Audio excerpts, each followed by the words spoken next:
scoundrels, half our folks being red-hot rads. Not only that, if the girls and boys talk while the bands play in any of his favourite airs, he hisses out "Silence!" through a hole in his mouth where the one tooth's missing.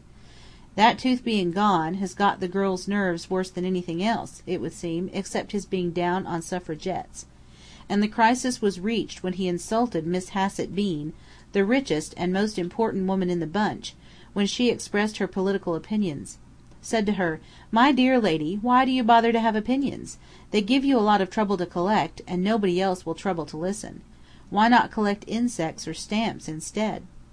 Of course, she did think Germany had already invaded England with a large army of soldiers disguised as hotel waiters, which was calculated to rile an old officer, but that's no excuse for a man who's paid to please. And now the fellow's wondering why he's not popular with the passengers. I laughed, but Sir Walter had worked himself into a state past smiling point. "It's no laughing matter," he said. "This snob Corcoran's killing my scheme. There's a plot on foot for the party to walk off the yacht at Alexandria, and demand half their passage money. Some old grampus on board has started the story that the Candace has been down 3 times. A lie, of course," I soothed him. "A dastardly lie. She's been down only twice. The first time was a collision, the second a coincidence." "But I thought she was the most up-to-date yacht in the world." "So she is, as the Candace. That was the Marquis's name for her. He gave it after a trip to Egypt. He bought her second hand, and rechristened her while she was being redecorated. He spared no expense, which he could well afford, seeing that he never paid a penny. I got her at cost price, as you may say.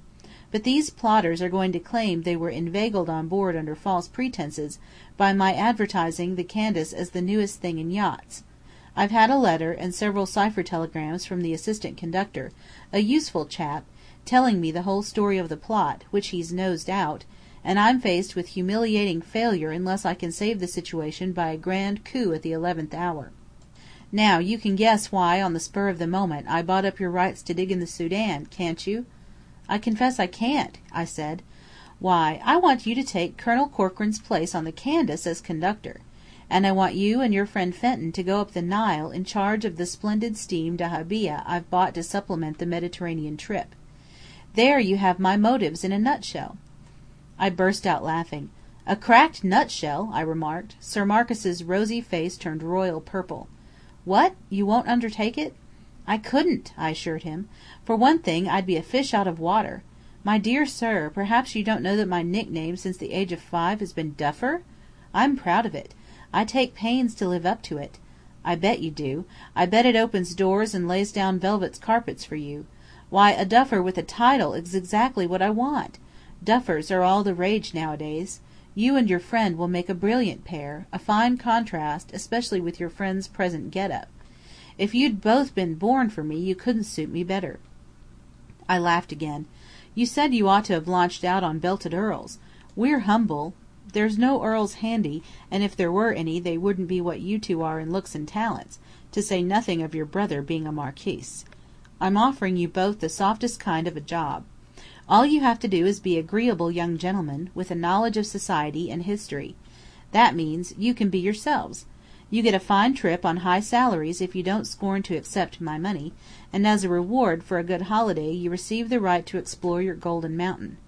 I suppose you must think it is a golden mountain, or you wouldn't be such nuts on it. You'd better consult your friend before you refuse my offer, anyhow." "Haven't you heard that Fenton's left Cairo?" I took the precaution to ask. "That doesn't look as if he were entertaining the idea of going up the Nile on your steam dahabeah." "I have heard that he's left, but I happen to know it isn't so. I saw him standing in front of Shepherd's Hotel this morning, waiting for you. I got on to what was in that green turban before the pretty girl in white, Miss Gilder, I've found out since, called him on to the terrace.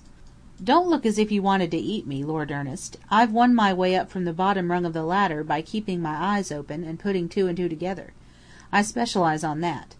I don't suppose there's another man in Cairo except me and you would have recognized Fenton, so you needn't worry.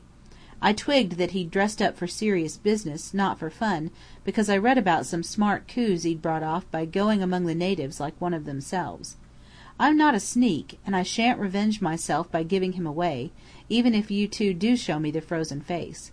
Captain Fenton encouraged me to think he might consider my proposition if you would, though he refused to influence your decision one way or the other.